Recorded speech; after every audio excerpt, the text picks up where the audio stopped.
Oxigenando Ideias para a Saúde apresenta novo episódio sobre ecossistema da saúde.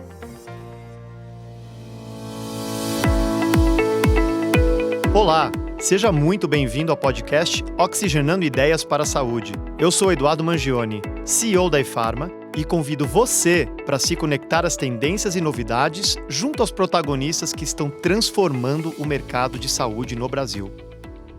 O número de usuários de planos de saúde no país passou dos 49 milhões em março, o maior desde janeiro de 2016, segundo dados da ANS. O principal responsável por esse crescimento é o Plano Coletivo Empresarial, com 34 milhões de vidas, que desde julho de 2020 registra saldo positivo, ou seja, mais entrada do que saída de beneficiários. Apesar da boa notícia, ainda estamos falando de somente 23% da população brasileira coberta com um plano de saúde privado. Ainda existem muitos desafios e oportunidades bem tangíveis para melhorar o acesso e a disrupção desse setor. Seja bem-vindo, Dr. Cláudio Tafla. É um prazer recebê-lo aqui no Oxigenando Ideias para a Saúde. Muito obrigado. Eu que agradeço aí o convite. Obrigado aí a ePharma, obrigado, Eduardo, pelo convite. Vamos discutir saúde. Doutor, para começar o nosso bate-papo, eu queria que você me contasse, você que é médico de formação e está à frente da ZAP, que é uma entidade com foco na saúde populacional, como foi essa trajetória? Eu brinco que eu fui médico até mais ou menos o ano 2000, né? Em 2000, Darth Vader bateu na minha porta e me convidou para ir para o lado negro da força, né? Aí eu entrei no mundo das operadoras de plano de saúde, trabalhei esses 20 e tantos anos aí em operadoras de plano de saúde, prestadores. Então, isso me deu uma visão um pouco mais ampla daquilo que seria saúde, né? Não, saindo um pouco da medicina assistencial, propriamente dita, do mundo público e privado, onde eu trabalhava, para ir para a gestão de saúde no mundo privado, que me deu uma trajetória de profissional e de vida muito diferente e que eu agradeço demais. Hoje não é raro a gente ver médicos atuando, né, em outras áreas. Agora, acho que a gente podia começar entendendo um pouquinho o que é a ZAP, né? A ZAP ela é a sigla da Aliança para a Saúde Populacional. Como que surgiu a entidade? Qual que é a missão? Para a gente ter um contexto legal aqui. Não, interessante essa pergunta, porque a ZAP começou numa conversa de botequim, né? Coincidentemente, eu estava presente.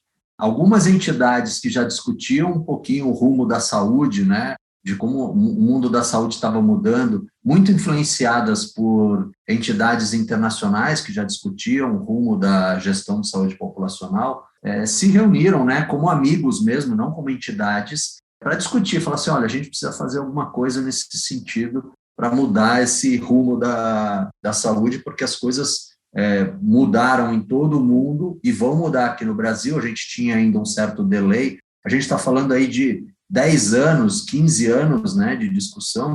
A ZAP esse ano completa 10 anos, né, então a gente está falando aí de 15 anos de conversa, porque éramos amigos, né, e já nos encontrávamos frequentemente no mundo da saúde, para poder realmente rediscutir qual é o papel de cada ator dentro do cenário da saúde suplementar.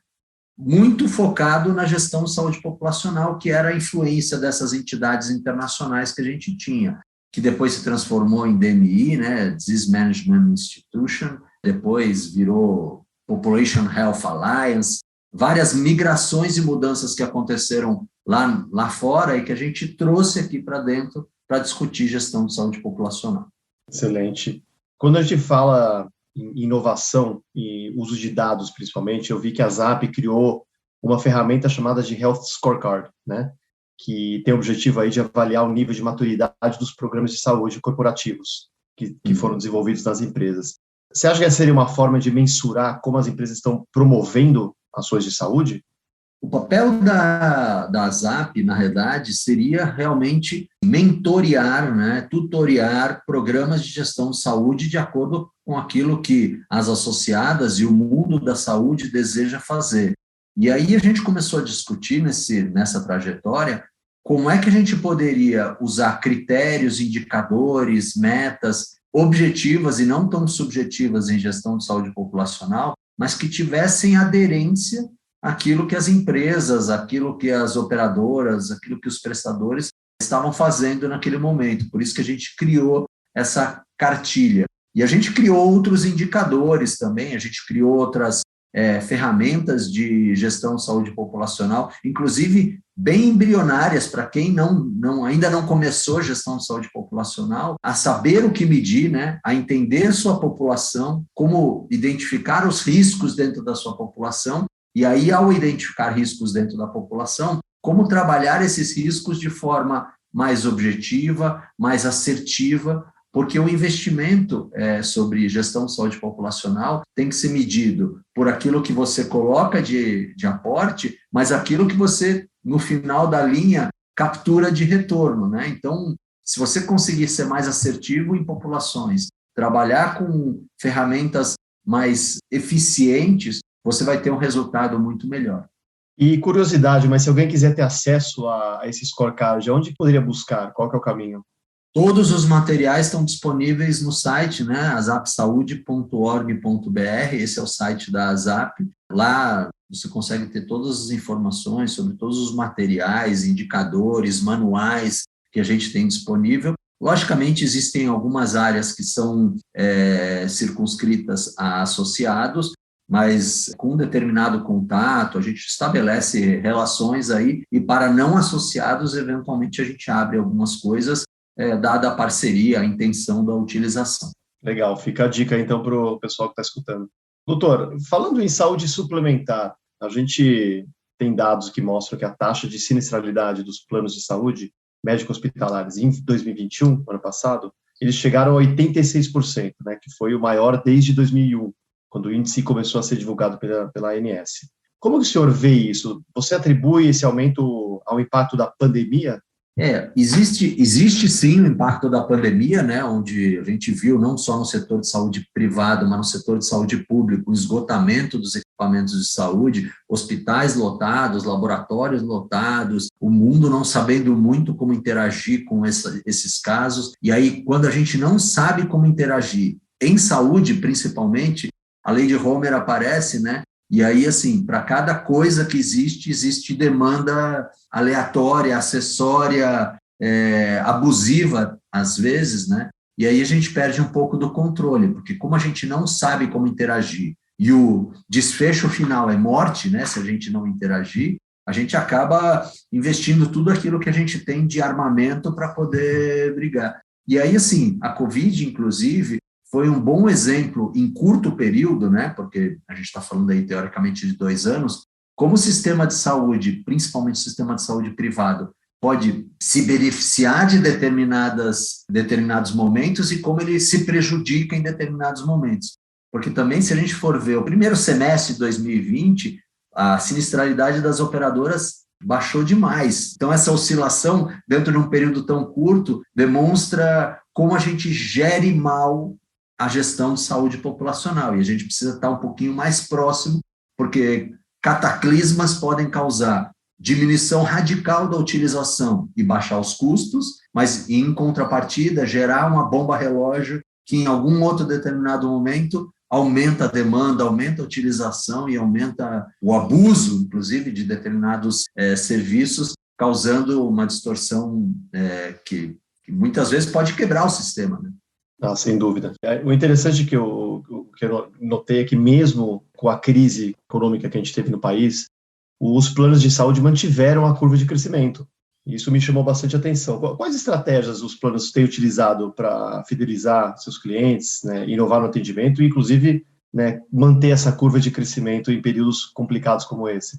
Nesse caso, eu acredito que o crescimento não tenha sido uma estratégia dos planos de saúde, sim muito mais uma busca voluntária de pessoas e empresas no sentido de fugir do risco de não ter um hospital para se internar na crise, uma saída, uma alternativa para um medo, né, uma ansiedade geral que a Covid criou na população. Porque nós já chegamos a ter quase 52 milhões de brasileiros dentro do sistema de saúde suplementar, né?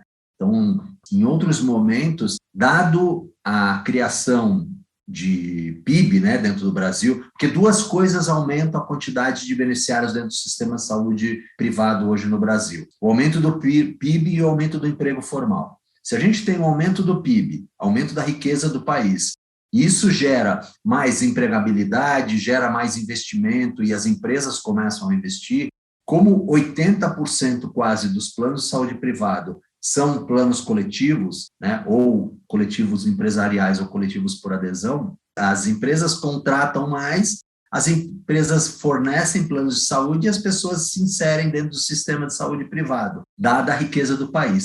Nesse momento de crise, respondendo diretamente a sua pergunta, não foi isso que aconteceu, muito pelo contrário. Caíram os empregos e caiu o PIB. Mas, do outro lado, houve um medo, um receio das pessoas em pegar a Covid ou ter algum tipo de complicação e não ter para onde recorrer, porque o sistema de saúde público estava esgotado, né, não tinha mais leitos, e o sistema de saúde privado, mesmo sem ter leitos, tem que se prontificar a internar essas pessoas, então vai encontrar algum lugar para colocar. Esse era o porto seguro que as pessoas procuraram nesse momento de pandemia. E eu acredito que se a gente não tiver um crescimento da economia do país e um aumento da empregabilidade, com o decréscimo do impacto da pandemia, provavelmente a gente vai cair de novo a quantidade de beneficiários do sistema de saúde que contrataram por causa do medo e não contrataram por causa de um projeto de saúde.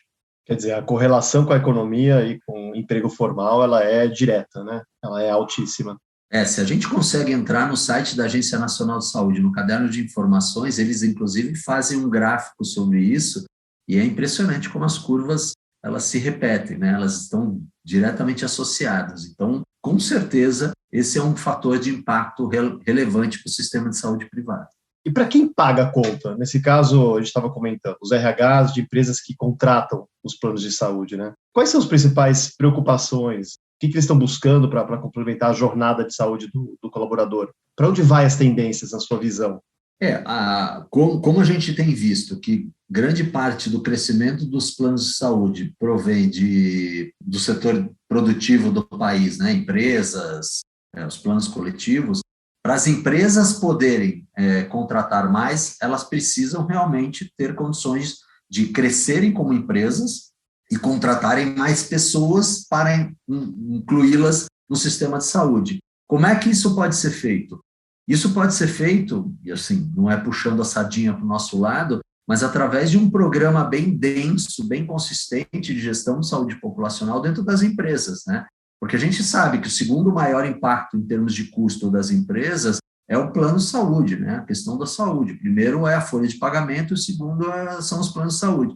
Então, se eles não derem um olhar muito criterioso a como investem e como gastam em saúde dentro das empresas, provavelmente essas empresas podem ser consumidas por aquilo que não é o core delas, né? Vão diminuir sua competitividade dentro do mercado, porque o plano de saúde dos seus colaboradores impacta radicalmente na folha de custos da empresa. E elas têm que repassar isso de alguma forma, né? Porque não tem como absorver isso sem repassar. Então, se ela conseguir fazer um programa de gestão que foque em prevenção, foque em promoção de saúde, que trabalhe em todos os status de saúde da população, ela com certeza vai obter mais resultados sobre aquele investimento em saúde que ela faz, obrigatoriamente, e aí associar a medicina assistencial à saúde ocupacional, coisa que muitas empresas não fazem, porque essa combinação traz muito benefício, traz muita eficiência, e hoje se trata isso de forma apartada dentro das empresas. Fazendo essa combinação, né, essa simbiose com certeza vai trazer muitos benefícios e vai trazer resultados eficientes para o produto final dessas empresas. O sistema de saúde, ele peca muito nisso, né? Ele costuma ver as coisas de forma fragmentada porque ele tem um olhar fragmentado da sua parte da atenção. Então, clínicas, consultórios e médicos começam e terminam dentro daquilo que ela toca, que ela vê. Laboratórios, a mesma coisa. Hospitais, a mesma coisa. Mas a jornada do paciente, vista sobre a necessidade do paciente de interagir com todos esses atores e as questões pessoais de financiamento, recursos, capacidade, a gente fala para as pessoas fazerem atividade física, a gente fala para se alimentarem bem, para tomarem as medicações da maneira correta, inclusive na parte da prevenção, só que a gente não dá condições para essas pessoas fazerem isso da forma que deveriam. Porque como é que a gente fala para uma pessoa que trabalha 20 horas por dia que ela tem que fazer atividade física? A gente tem que orientar. Atividade física não significa entrar numa academia e correr ou levantar peso, não. As coisas que você faz no dia, você pode fazer de forma mais impactante em termos de benefício físico. Alimentação, você pode comer o que você gosta, mas de uma maneira melhor. E medicamento, eles servem para suportar tudo isso, né? Se você tira o medicamento dessa equação toda, você desmorona o sistema todo, né? Você precisa deixar uma parte, um pilar do medicamento, quer seja para prevenção, vitaminas, vacinas, coisas assim do gênero, quer seja no tratamento. Se você tira isso, você tira um pilar muito relevante e o sistema desmorona. Então, é fundamental que as pessoas entendam isso. E, principalmente, no caso dos financiadores, eu costumo brincar que as reais fontes pagadoras do sistema de saúde são as empresas. Eles precisam entender que, para eles terem um retorno financeiro eficiente daquilo que eles estão fazendo, eles precisam entender essa jornada e embutir financiamento naquilo que o sistema está capenga.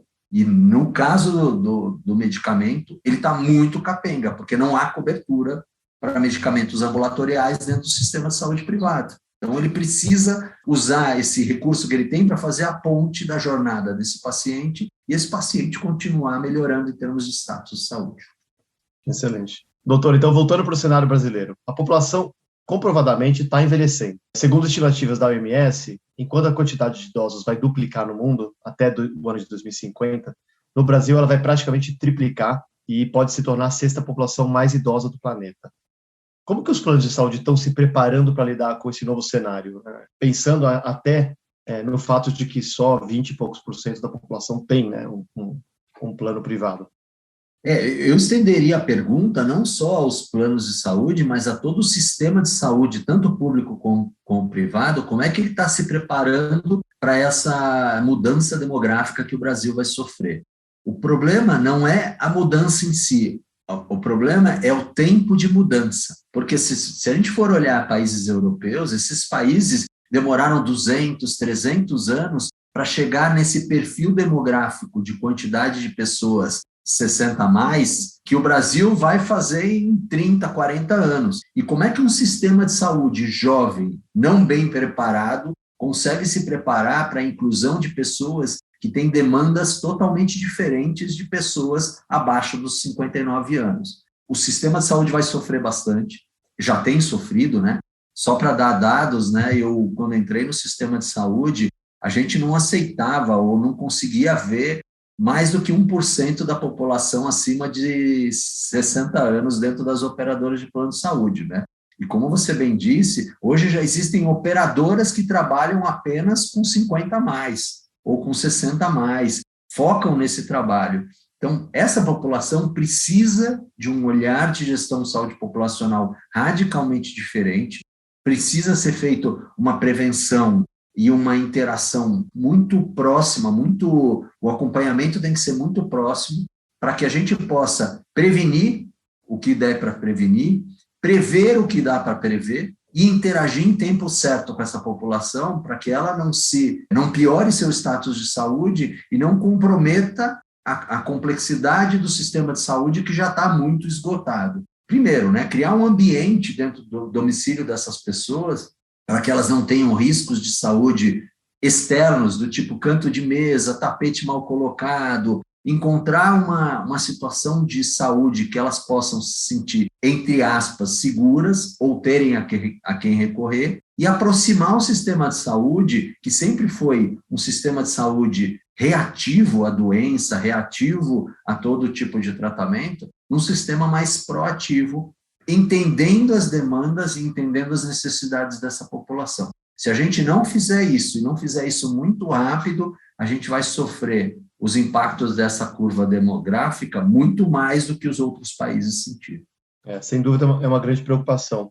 E eu fico pensando se você acha que o digital vai ter um papel importante nessa transformação, né? Acho que a gente começa havia esboços de uma integração, de alguma evolução no mercado, impulsionado pela digitalização. Queria que você falasse um pouquinho sobre isso.